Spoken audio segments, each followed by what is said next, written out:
Welcome to Kenton's videos. Enjoy the video. You begin by confirming parts and basic safety, then start the circuit. First, mount the 5V regulator and MOSFET on the board. This creates a low-loss switch. Once done, wire the relay coil to the regulated 5V and the MOSFET drain to the relay common terminal. Make sure to place the diode across the relay coil to absorb spikes. You should test the regulator output with the multimeter before connecting the power source to avoid damage. Next, you add the intelligence that decides when to save power. Connect a shunt resistor in series with the load and feed the voltage drop into an ADC pin or op-amp comparator. This gives you an accurate current reading.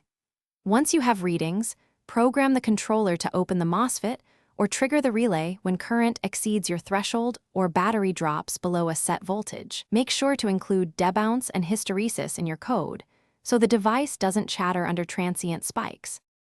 To finish, secure the circuit in an enclosure and add fusing and temperature safeguards. This prevents catastrophic failures. Then perform stage tests. Start with no load, move to normal load, and finally test an overload situation while logging voltages and switch responses.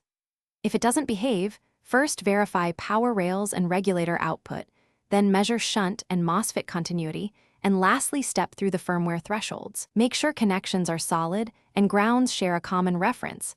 This fixes most issues. Thanks for watching. Consider subscribing if we helped you.